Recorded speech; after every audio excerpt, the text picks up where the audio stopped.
We're now about to introduce to you a session on urban transformation and landscape, and we have an expert nonetheless. Let's put our hands together as I introduce to you Anna Metapoy, Aarhus School of Architecture, and Boyce Camilson Urban Transformation, the co-founder of Danish award-winning landscape and urban design office Metapoy. Anna has strong skills in the field of urban transformation and urban design. Let's put our hands together and welcome her on stage.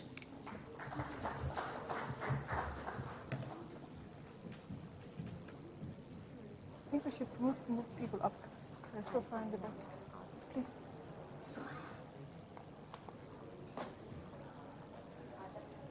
I'd like to request our guests at the back end of the hall to please take the first few tables and chairs ahead. Everyone at the back end of the hall, can I request you to please shift slightly towards the start of the ballroom. I'm sure Anna would love to see a more engaging crowd, and it'll be much appreciated. So can I request everyone on the theatre-style chairs to move forward, please? It's great if you can connect with the speaker better.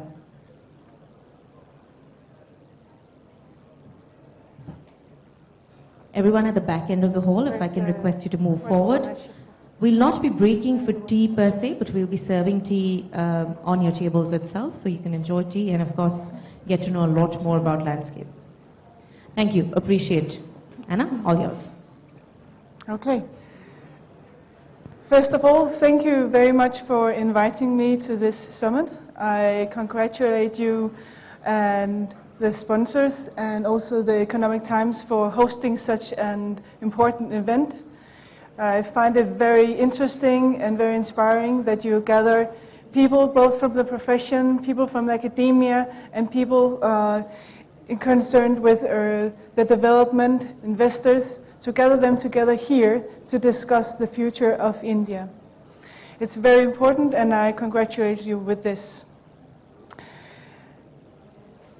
As I was introduced, I'm an associate professor in urban design, urban planning and landscape, School of Architecture in Aarhus. I'm also a partner of a newly founded agency for urban transformation. In this lecture, I will base these lectures on my findings, both in my research on agile urban planning and also my experience in during my office and during my work. I'll just give you a short introduction to this, because then you know a little bit more about me. I am concerned in making better places. I'm more concerned with working across scales, and I'm concerned with working holistic with urban planning, connecting politics, dreams, the stakeholders, and the citizens. With this, I've been working with transformation of cities, of industrial sites. I've been working with climate change. I've been working with creating parks, and I've been working with regenerating inner cities and communities. I've also been an advisor to city town halls in hosting main events, for example, the European Capital of Culture, and also I've been doing quite a few surveys for the government, especially in terms of transformation processes and also how to make more inclusive spaces.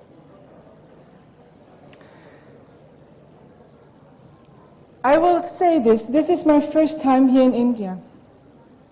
And I'm not going to pretend that I know a lot about planning in India.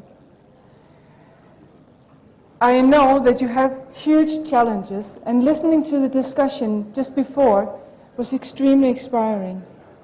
Still, it strikes me that you're actually also discussing some of the things that we are discussing. But your challenges are so much larger, and things are happening so much faster. In my country, Denmark, which really fits, I think, 2 times into Delhi, very small, we are now discussing how to regenerate or reuse areas where we just built 20, 30 years ago. But we also see that some of the things that we planned 20, 30 years ago really are starting to work. When we work with mobility, when we work with the communities, when we work with urban spaces and public spaces, we actually see this is working. And I think this is one of the reasons that Copenhagen has been rated as one of the most livable cities in the world. So I might not know about India, but I know something about urban transformation processes, and I hope that you can find just a little inspiration in this. Because when we work with cities, and when we work with the development of cities, what we're working with is people. We're working with creating places where people can meet, where they can create dreams, and where they are able to live their lives. And when we work with this, I think it goes for places all over the world that we need to work with time, we need to work with layers, and we need to work with processes. I will get through all these, and I hope that when I've finished this, that you will remember 3 things. One thing, time. We need to build on the past, but we have to plan for the unknown. We don't know what is going to happen tomorrow. We don't know what's going to happen in 10 years. But we know for sure that what we plan today will be used and have a future, and a future beyond that. So we need to think beyond. We also need to think about our cities as more as their buildings. We also need to think that when we change cities, they always change. They never stop. It's not like we build a city and then we're done, it's finished, no more. No. When we build a city, we build it forever. It changes always. So we need to think in processes when we plan the cities. Let's start with time. I like sometimes really to zoom out, to look and to see us and to feel how small are we in this universe. We're just a tiny dot. We're not even there, and still we are. Even when we look at time, when we see even our whole civilization, maybe 2,000 years, 3,000 years, it's nothing compared to the time of the Earth, which is 4 billion. It's nothing. We're almost not here, and still we are. We're making a tremendous change right now on Earth. If we zoom just a little bit closer, I think many people thought that when we had telecommunication, when we were able to move anywhere in no time, we could settle anywhere. We could be anywhere. We didn't have to really decide where we want to be. But it just turns out that it's different.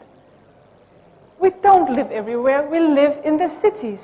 We want to go to the cities where there's knowledge, where there's work, where there's culture, where we find things inspiring, where we're sure that we can move around, that our floating individuals, as persons, that we can be anything. So we gather in the cities. If we also look a little bit closer to the timeline, I think we should draw attention to the past, because we built it on something. We are something now, and we need to look into the future. And this is what I think is the most important. That when we build our projects, we need to think beyond the projects. Just for one moment, each one of you, think of a recent project that you just did. Just think of any project you just did that you thought was important. Okay? Then think, what will happen after that project? What happens when people don't have those needs anymore? When there's not those people anymore? When it's not interesting? When it's abandoned? If something else is new? What happens to that project? Is it ready for that change? Think about it. It's you. It's you who are building the future. You are the ones right now building the future heritage. I want to show you something. Okay? This is the project. I got a book for my birthday with this project. It's a project, it's called Manhattan. It's a group of people in New York, Manhattan, who have set a goal to reconstruct how Manhattan looked like when Hudson discovered it. It's 300, 400 years ago. Looked like this. One side is what it used to be. The other side, what is it now? What they constructed was the topography, the biotopes, the wildlife, the natives who lived there. It also shows that picture how big and how great the influence of us as human beings and our civilization, what it does to our earth. Look again. It was like this, and it became like that.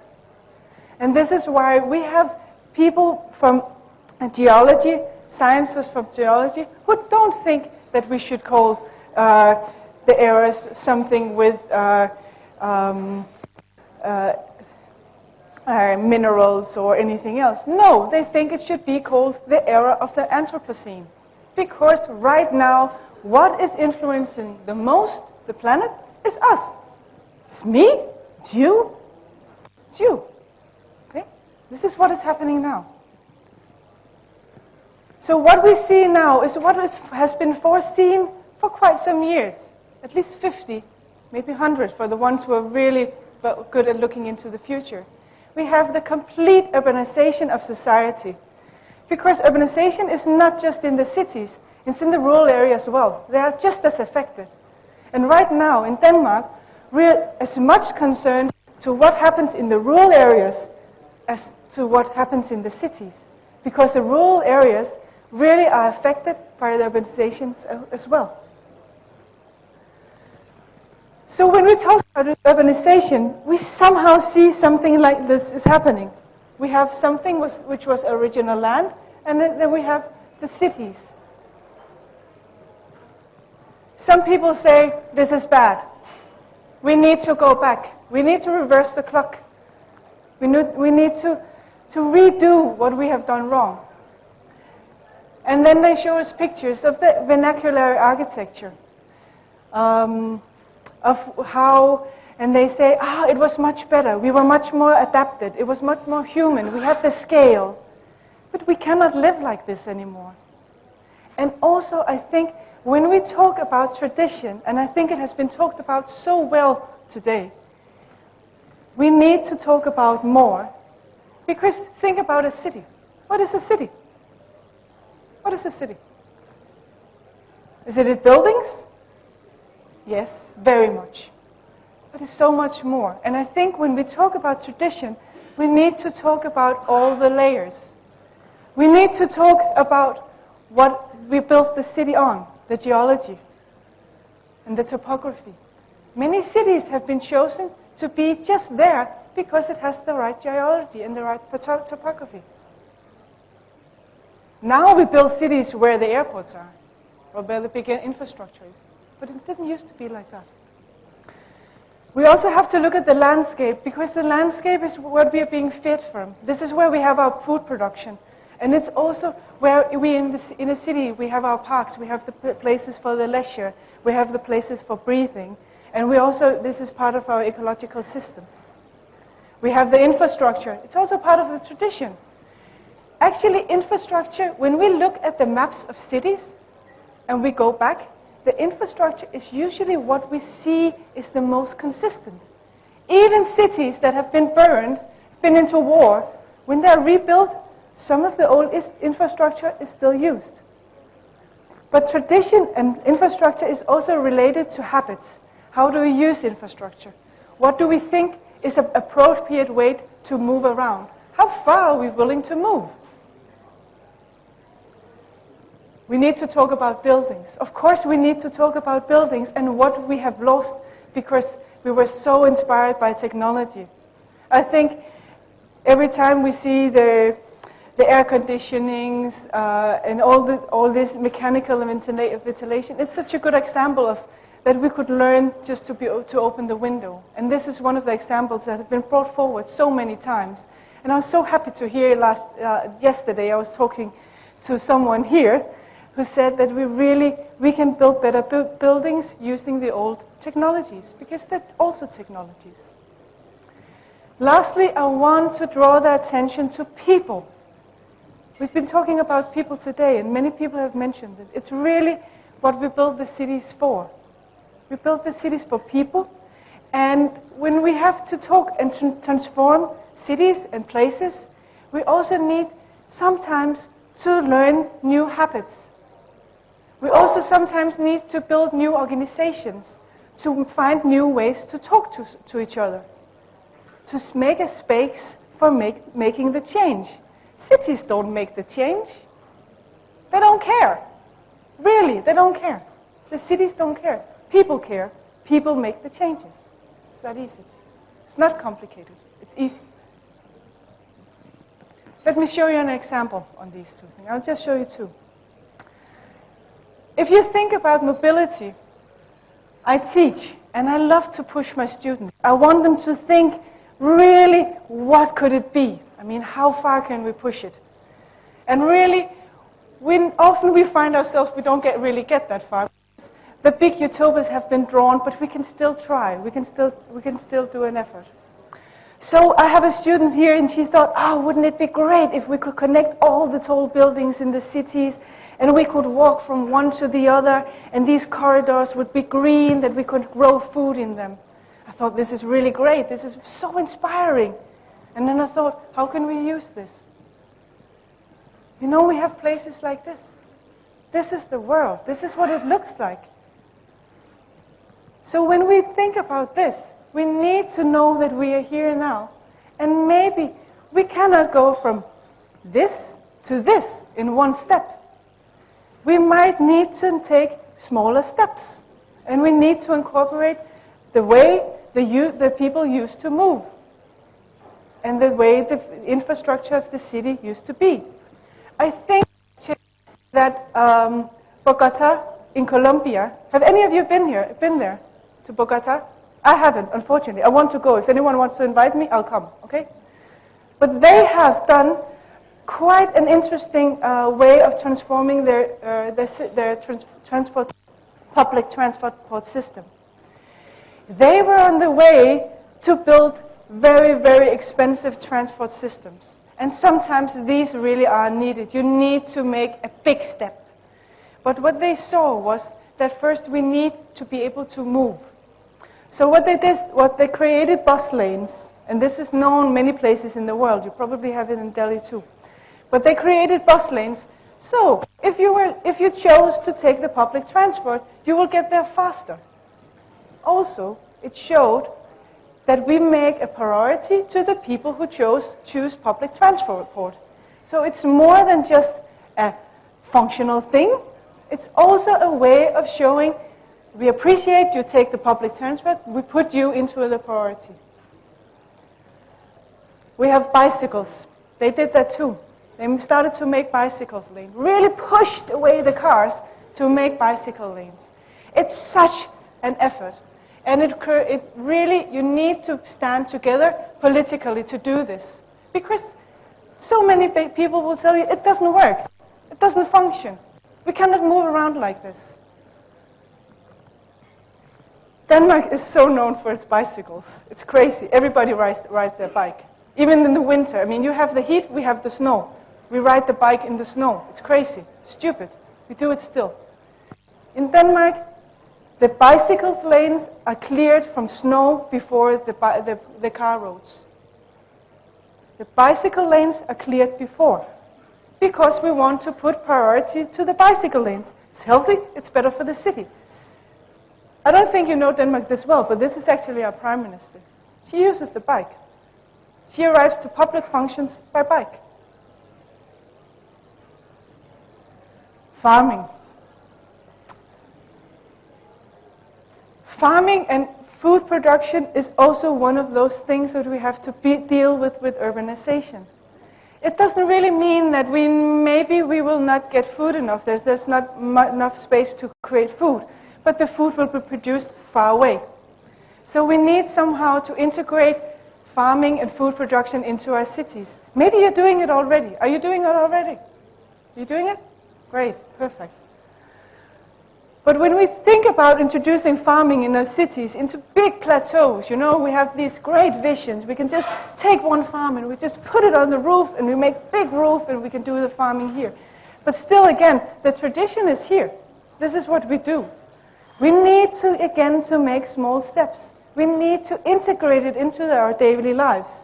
And I think a really interesting example is Kasaragod University in Bangkok, where there was a flood. And suddenly they found that their staff had difficulties finding good fresh food. So what they did is that they started to grow food on the rooftops. This is one way of doing it. Another way is to create aquaponics. Do you know what aquaponics is? Have you heard about it? Yes, you have. Great. Aquaponics is really a simple system. It's a closed system. So you have fish in the bottom.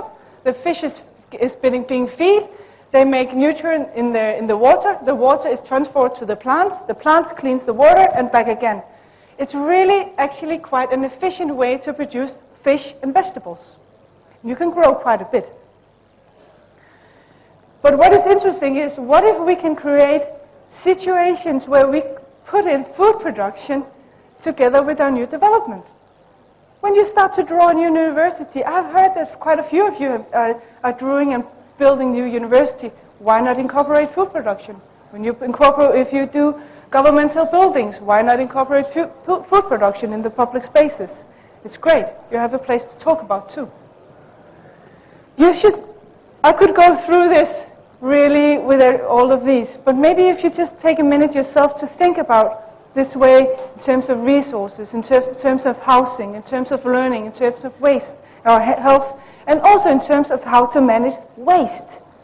Because that's also a big issue, just as big as food and just as big as mobility. So when we talk about urbanization, I don't really see that we have to choose between what used to be and what is in the future. We have to put those things together. And this is why I want to talk about processes. I want to talk about how do we get there? What is the possibilities of getting there? And how could we do this? Because when you think about a city, I mean, it cannot just be there. It has to be developed. It's not just built in one time. And with this, I might provoke a bit of you, because I do master planning myself. But master planning is a tool. It's not a city. A plan is not a city. A plan is a tool. The master plan is great because it puts down our aspirations, our visions, and it helps us to know what do we need to do to get there. We can talk about it. We can agree, is this a good master plan? Is this how we want to have the city? Is this how we can imagine that people can live their lives? But the master plan is a tool. It's not a city. You can have all the master plans in the world. They don't make a city. This is a great example. They did a master plan, they built a city. What did they forget? What is not there? What? People. Trees. Yeah. People. One tree. People. They forgot the people. So I think when we talk about urbanization, we talk about global cities, we talk about how to build a better place, we need to look to one another, both to look at form, because form matters. Architecture matters. But we need just as much to look at processes. We need to look, how do people actually do this? What is it that makes a success? And what makes it fail? Because often it is the process. It's not just a matter of the form. So when we do this, and I will return to this picture, for this is the last time, don't worry. We need to really think, how can we make this work? Okay? And we need to start different processes, not just one, we need to build on many. I sometimes use this picture, that we have a dream, this is where we want to be.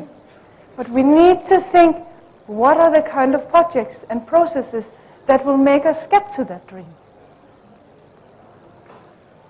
In Spain, in Barcelona, this is one of the cities I really, really admire. They've been doing really great. They've been able to use big events like the Olympics to create new infrastructure, to create new housing. They're really, really good at this, and they do it so consciously. And they're so aware that they need to build the city on the existing fabric. One of the things that they have done is that they looked at the city and said, how can we generate this? And they looked at And they picked out specific urban places that they said, okay, we take care right here. We improve right here. This is a little bit of a mistake. It's not the right picture, but this is the principle. So we improve right here, and then we see what happens. So they create urban spaces, and they create cultural functions around these spaces, and suddenly something starts to happen. So instead of doing everything yourself, you put in a little seed. You make an acupuncture, and something starts to happen. That's one way. I will give you 5. This is one of the plazas. Javier knows these places very well. Another place is to start with the, this is one process. This is one way of doing it. Another way is to start with creating the space in between. And this has to do with thinking, what do we believe should be the protagonist of this space in the future? If you think about cities, the way you have been, to community, to neighborhoods, to cities, what do you remember? There's always something very special. And sometimes this very special is the space in between. I went to visit Nine Elms in London. I think it must have been 1.5 years ago, and I went to talk to the development agency. And what they're doing now, this is a huge area in London that's being developed, and it's so very much needed. They're just like you, they're crying for mobility, they're crying for housing, affordable housing, and still they also need the more representative functions. So what they have done is, this is the area, and what they have done is that they put a spine all the way through the area, a green spine, and this green spine is both a spine for recreation, but it's also a spine for mobility, for the soft mobility, the pedestrians, the bicycles. This is what they imagine it will look like. So what they do is that they create the space in between, and then more or less they don't have to care so much about what's happening elsewhere, because they know they have quality in the space in between. Of course, they also take care of the infrastructure. It's a much larger thing, and this is also one of the things that will matter, that is important, whether this area will be a success or not. Another process I will tell you about is what I call frame and content. It's this way of creating a structure, and then it's actually the other way around. It's to create a structure and then see what happens in between those structures. How many of you have been to a new development area where, you know, there's built a little bit here, there's built a little bit here, and then there's a bit of land that's not really developed? How many of you have been to these places? Oh, that's not many? Okay, great. You must be very good at developing these places. We have plenty of these places where it's where it's half developed. Do you want to live those places? No, because it's not finished. It's not really having an identity. You need to think in the process. You need to think, how do we slowly develop this? How do we slowly create the quality? We did this.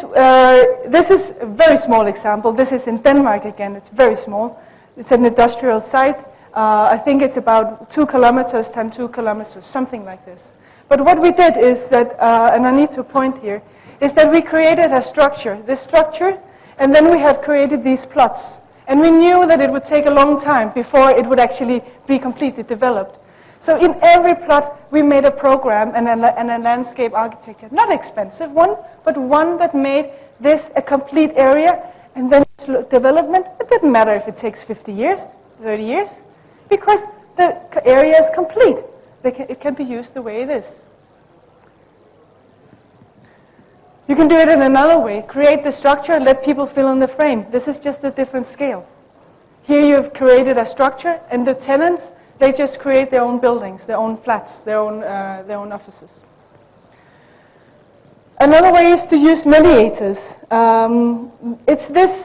Sometimes we meet an area which has a really bad reputation. For some reason, it doesn't really work.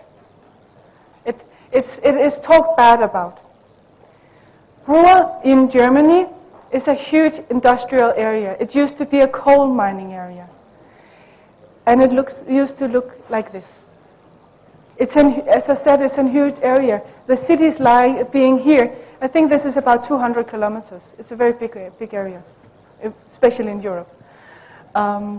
It used to look like this. And if you want to develop this, if you want to make this into a place, both for the people actually living there, but also the people from outside looking at the area, you need to make it a place to be proud of. And what do you do with these things?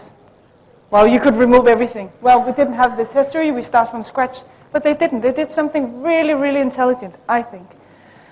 They started to use their old structures as a mediator. They used the culture, the cultural heritage as a mediators. And they started to make performances, theaters, light shows, all kinds of things in these structures. And suddenly they started to change the talk of these places. They also created landscape. This is parks. They just left the things, cleaned it up a little bit, but left the things. And suddenly it was inviting people to use the spaces. And slowly you can start to think of it in a new way. They are also very, very good at telling about the cultural heritage and telling about how important the coal industry had been in that time in developing the area. Okay. I'll show you two more and then we're done. This is a project, this is also in Denmark.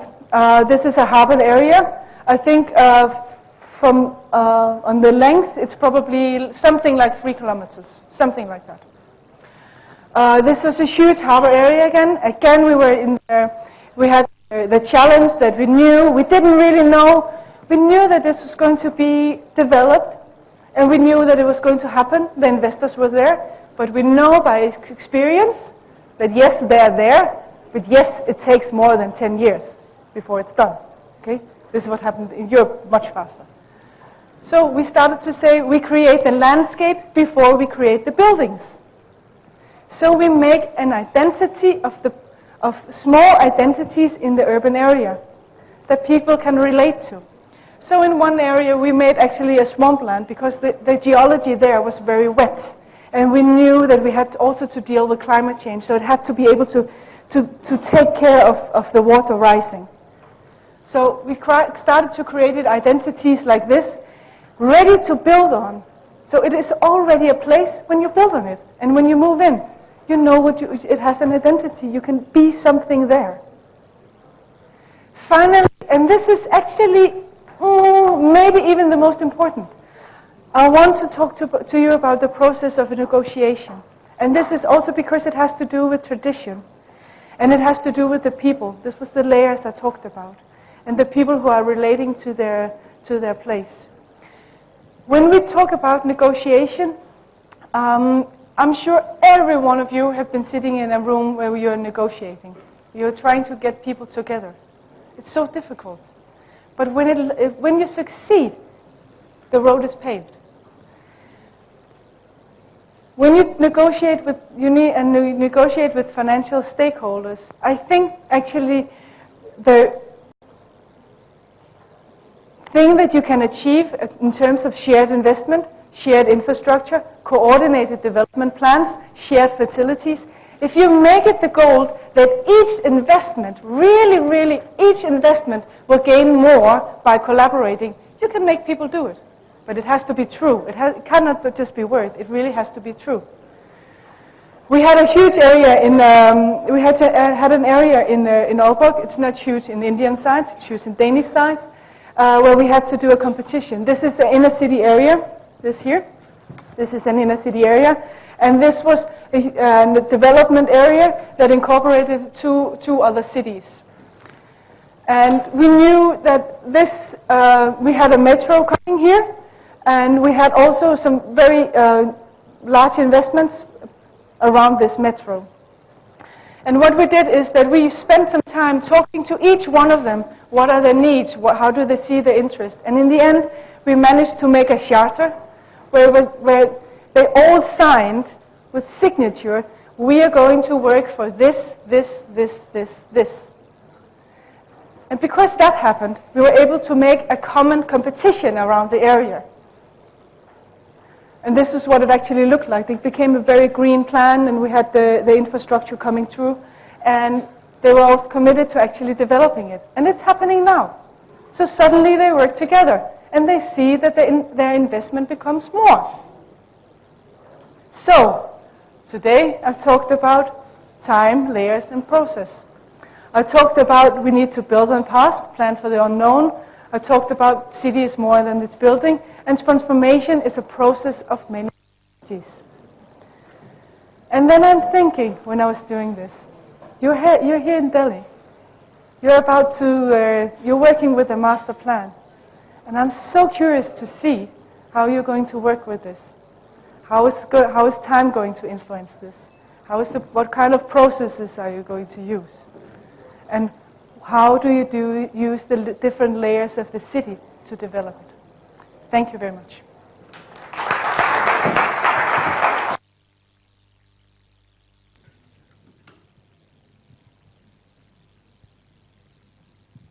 Thank you so very much, Anna. May I request Mr.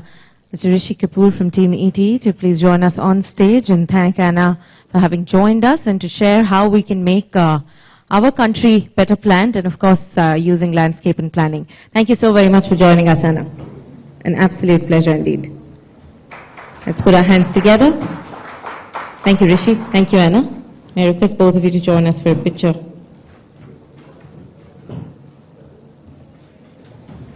Thank you once again.